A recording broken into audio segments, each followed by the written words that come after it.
Hello, greetings to all. Welcome back to Opinión Latina. My name is Jorge Rivas, and Betty Rivas? thank you so much for being with us. Continuing with the topic of... What's the topic?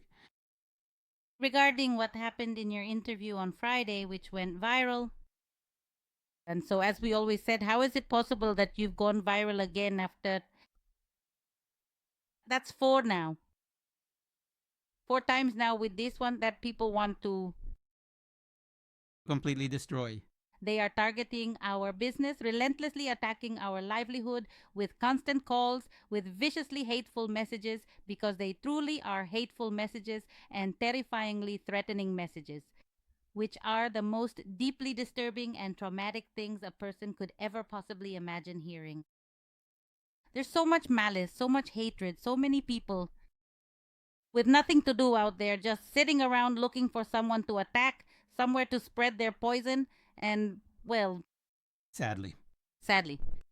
But tell me, Jorge, explain to me, so everyone knows I already know, why, as a Hispanic immigrant, do you support the law in Oregon? Several reasons. But one of them, I think, is because I grew up in El Salvador during the Civil War. And compared to other people who grew up in places where there was, relative peace, where there wasn't a civil war, I was able to experience this is the consequence of what it's like to live and grow up in an unstable environment where there's constant turmoil and instability, where there's death, destruction. Total violence. Yes, that is absolutely correct.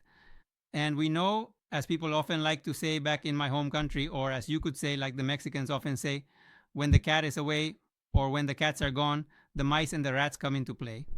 And exactly the same thing happens if you completely remove the presence of the police force from our society.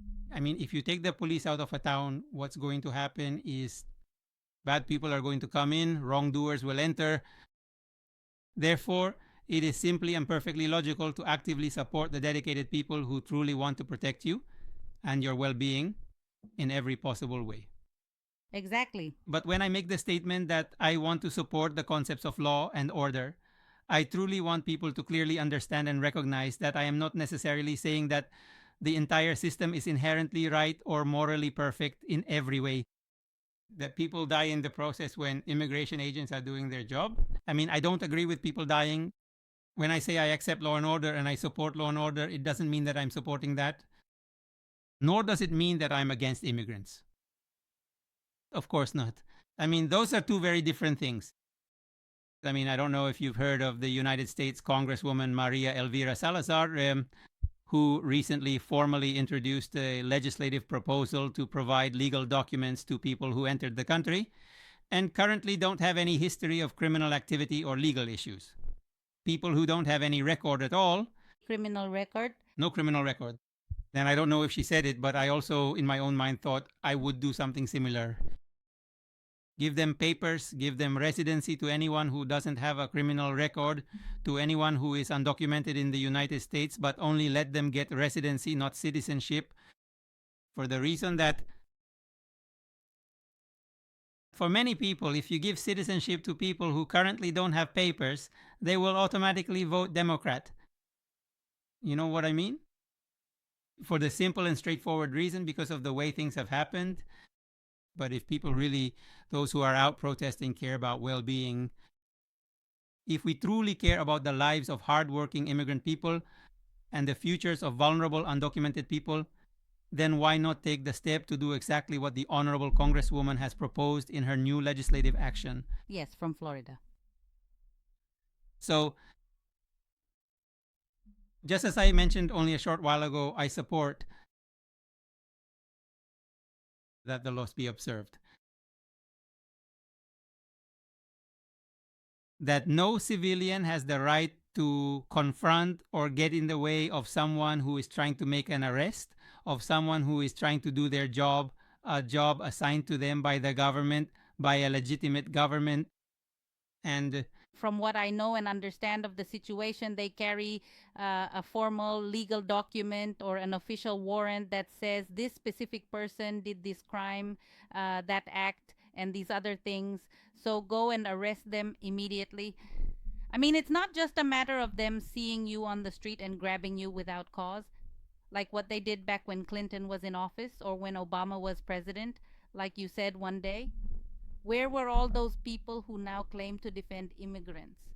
Because back then, no one came out to speak up, especially when it was happening during the entirety of the Clinton administration.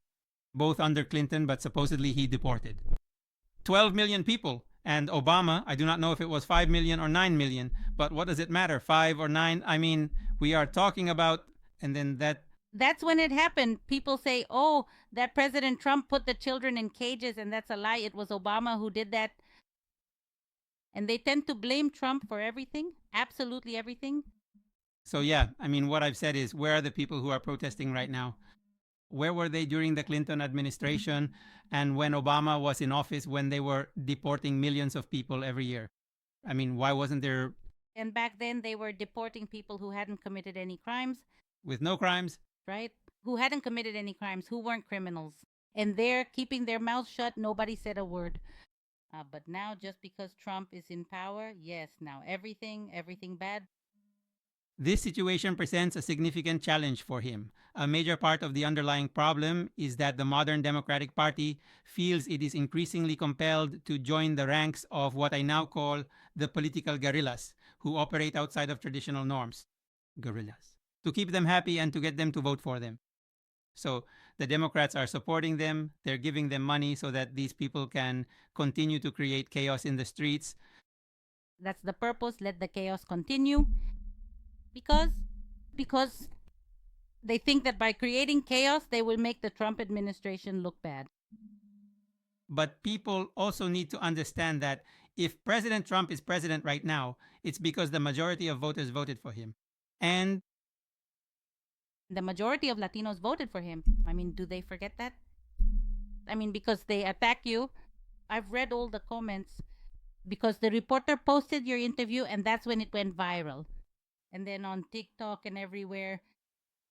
So there are some horrible comments. Just because you're Salvadoran, since you have a Mexican restaurant.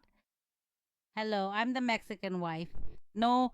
Is that relevant? No. It has nothing to do with it, but there are some comments. They come from an ideology.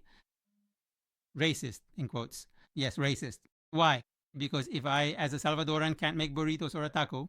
Yeah, or if you weren't married to a Mexican.